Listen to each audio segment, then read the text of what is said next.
My name is Kshitij Vaze. I've graduated last year. I'm a batch of 2025 pass out from Pimpri Chinchwad College of Engineering, Pune. A bit of background about what do I actually do. So I've been a part of my college's robotics team for 3 out of my 4 years of degree. In my final year, I interned at a German R&D, no, automotive R&D company called Knorr-Bremse. After college, I moved to Surat to work at a startup called Vicharak. I was there for a couple of months, and then quitting Vicharak, I joined a company called Tor.ai, which is based out in Pune. Currently, it's an industrial IoT company where I work at. My job is of a firmware engineer. I work with MCUs, I work with system on chips, I work with Linux. I have been a Linux kernel developer in the past. That's a bit about my background. Today's theme essentially of what I'm up here to speak is control systems, which is quite fundamental to any robotic application. And since it's a drone community, it's quite fundamental to drones as well. So anyone who is not familiar with what control systems are, or forget about control systems, we'll like start off with let's define a system, right? What is a system supposed to do? In the very basic fundamental terms, it's supposed to take something, do some calculations on it, and produce an output. That's about it, right? The most fundamental, system that everyone could relate to would be a car, right? You accelerate it so that it goes ahead. You steer it so that it moves, left, right. You brake so that it stops, and that's about it. You give it an input, it does something mechanical that we treat as a black box, and you get an output. The end result being to go from point A to point B. However, can I, not give it an input or give it very minimal inputs or give it just a single input and then not do anything, but have it do the exact outcome that I want? So the point here is, can I predict the outcomes that I want, or can I predict the inputs which I need to give to that black box of a system in order to get what I want? The answer is, it's yes and no. And depending on the answer, we will design the controller or the type of control system that we want to have. So if I can say that, I don't really need to measure the states or the output or the present state of the output that I want, I can call my controller as just a feed forward controller, that I can determine a certain set of rules, and I can keep on iterating through those rules regardless of whatever state is happening. And in a very perfect and a very ideal world, I can reach my end state, and that's about it, right?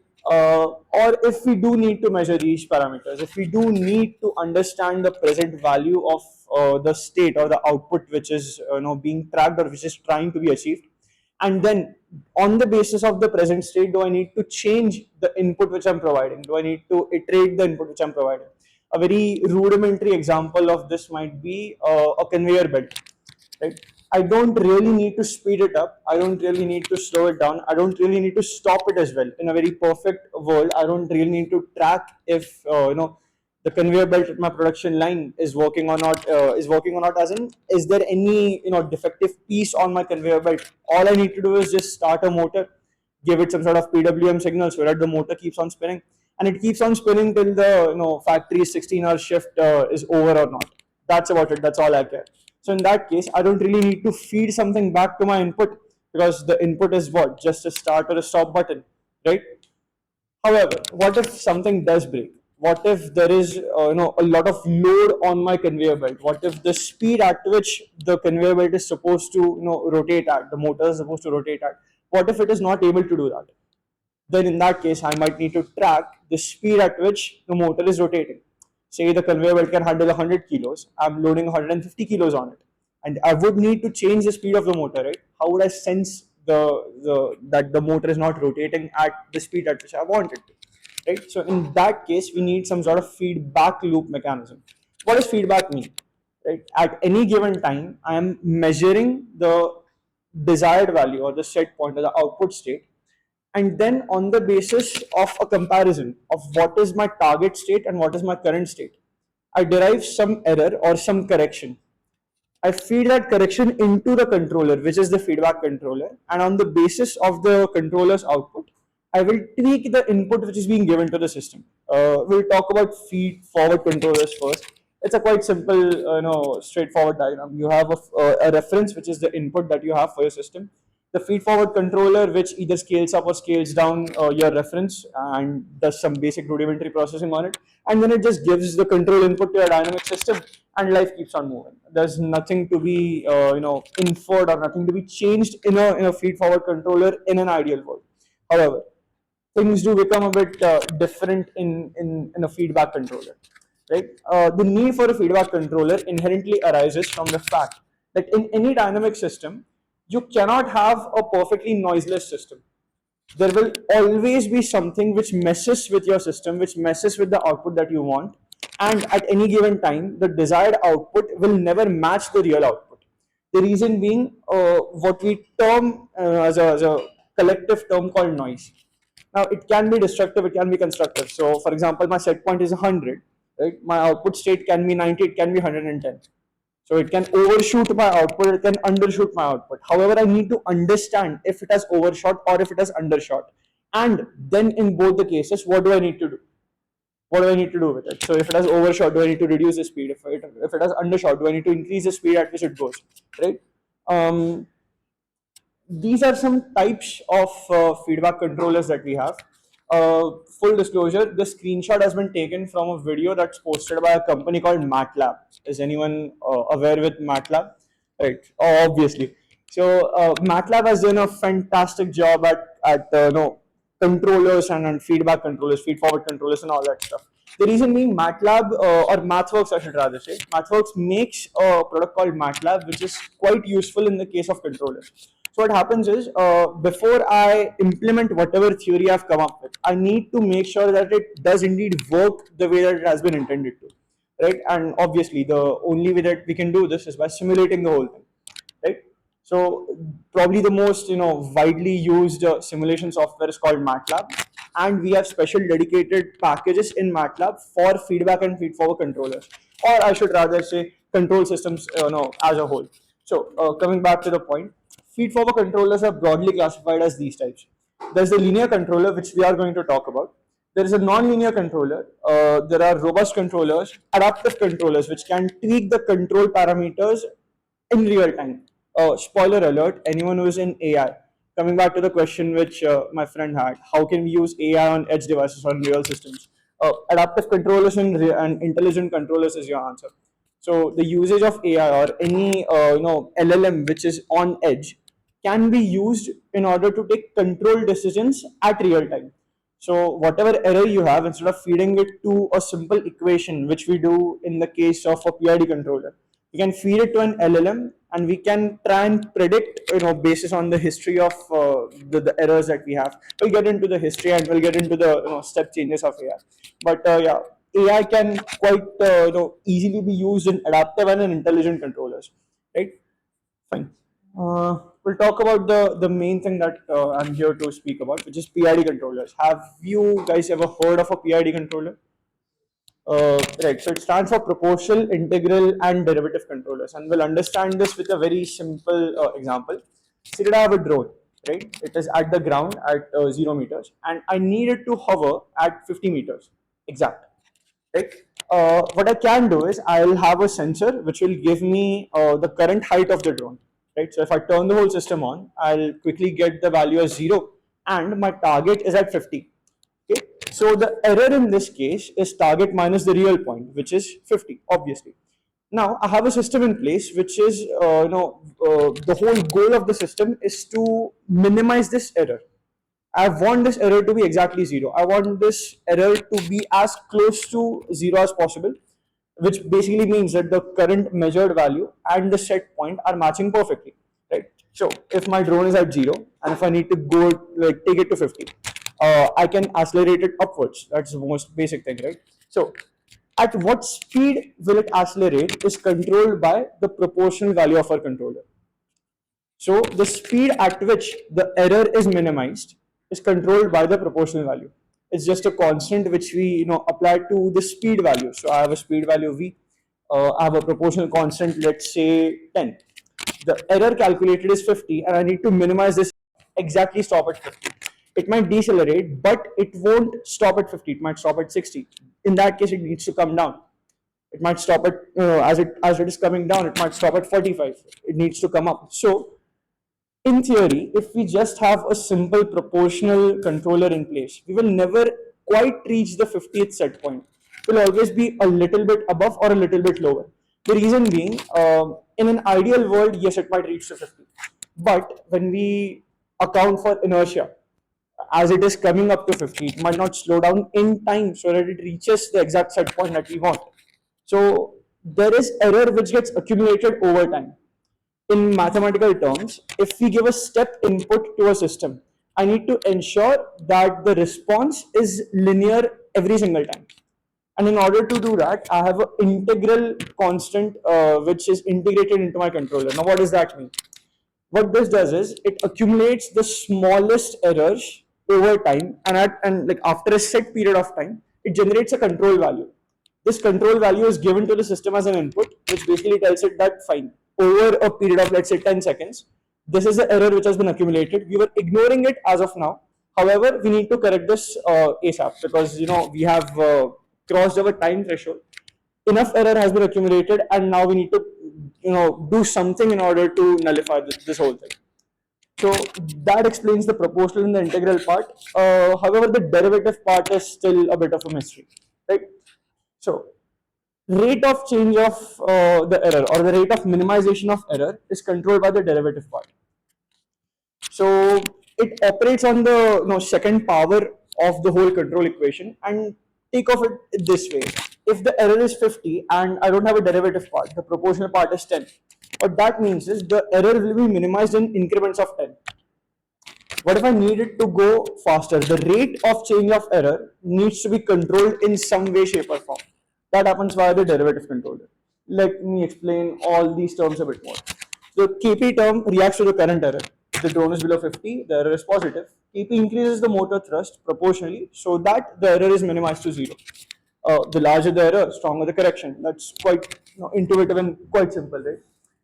Yeah, the term considers the accumulated error over time. Small persistent errors which are ignored for a certain time period. However, accumulated over that time period, they need to be addressed after the time period expires because they can't be ignored, simply ignored anymore.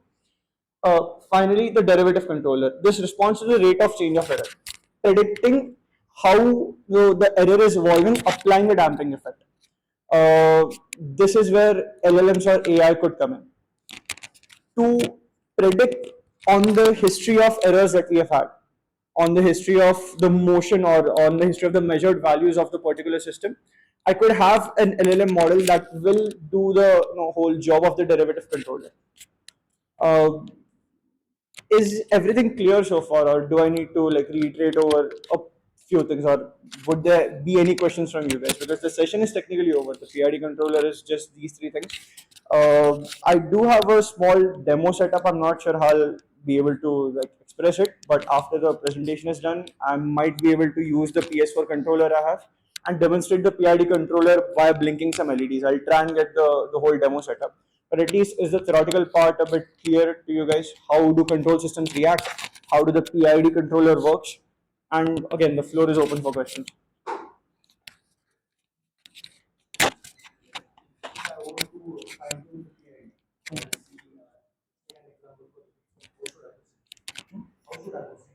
How should you approach it? This is probably the biggest issue that we have when it comes to control systems. So, what do you mean by tuning a control system? Tuning a control system is nothing but figuring out the values of the Kp, Ki, and the Kd that we need to input onto our system so that the error correction happens exactly as I want it to be. For example, if the proportional constant is very high, that means the error will be minimized quite fast.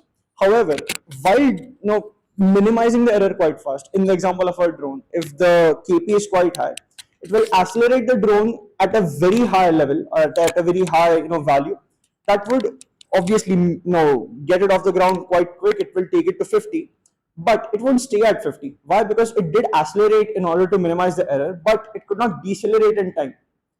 So in that case, I would require my KD value to come in. Why? Because the rate of change of error needs to be tracked as the value of the error keeps on decreasing, and as the rate at which the value decreases is lessening. I need some input which will maybe start decelerating the drone. So how do we tune the system?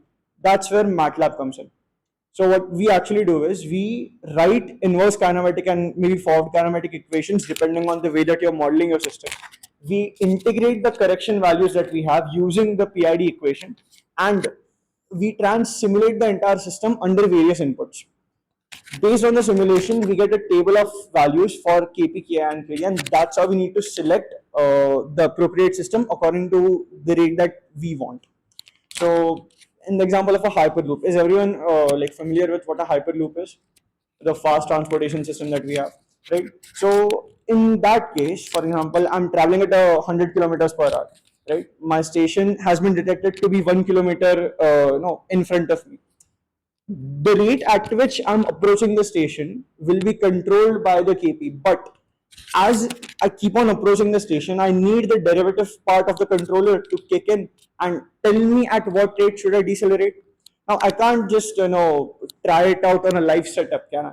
So I'll need to simulate the entire thing in MATLAB. I'll need to get a range of values that I could fit in my mathematical equations in order to satisfy the whole thing, and that's when the simulation testing happens. So to answer your question, how do you tune your PID model?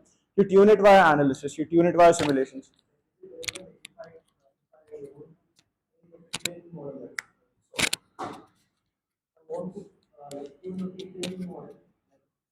An AI model. Oh, okay. Okay, you want to tune your PID in PIXOC. I'm not that familiar with what the PIXOC standard says, or while you build drones. But yes, if you have the control equations that you are trying to fit in your, for example, a drone, right? Yeah, but you still need to fit that open source standard and that equation to your particular use case, right? So the Pixoc might give you the equations at which the three motors or the four motors are supposed to rotate at. However, for example, the length of your wing is still unique to your system, right? So you still need to model that system into a simulation software, and you still need to run the PID values and still need to like train the standards recommended equations for your particular use case. So for example, the Pixoc might give you the equations. It might even specify that for the arm length of, let's say, 50 centimeters, this is the equation that it needs to. What about the payload? What about the rest of your system? So it's not just a matter of mathematical constants being fulfilled, it's a matter of mathematical constants being fulfilled in your use case. So for the other unaccounted variables that the standard does not consider important enough to standardize, you would still have to put it into some sort of simulation and analysis software and get the values for your particular system. That's all. Exactly. And sure, you can sit and predict it for every single matter possible. But then, what's the point of the standard if you're doing it for like that extent, right? That's about it. Uh,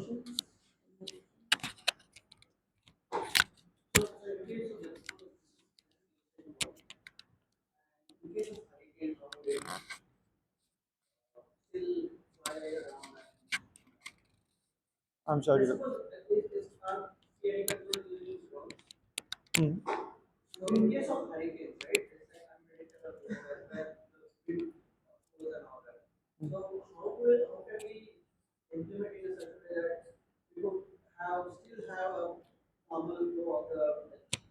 So you technically can't, because in the case of an extreme event as a hurricane, the very flight of a drone is questionable. So in the case of an extreme error, where the very thing that you're trying to do is kind of rendered to be impossible, the controller won't be of much help. However, there are cases of extreme error training which are involved. It all comes down to how finely have you tuned your model and how extensively have you run analysis on the controller that you have chosen in the first place. So, in the case of extreme errors or extreme errors, the linear controller might not be the best option that's available. So you might have to go for adaptive control systems. You might have to go for non-linear control systems. PID happens to be a very basic form of error correction that yes could be very strongly tuned and could be very finely tuned. But in the case of extreme errors, linear control itself as a concept is not the best option that's possible. So the whole concept of a PID is not applicable in such extreme conditions. You would have to come up with non-linear controllers or adaptive controllers in that case. That's all. Defense drones. So fuzzy PID is a control method that is applied. LQR is a control method that is applied. There are other adaptive and other intelligent control systems which are applied. Rack control is something which is being actively worked upon as far as the people who have spoken to who are working in control systems. But yeah, that's about it. Yeah. Cool. Any more questions, guys? All right. Thank you so much.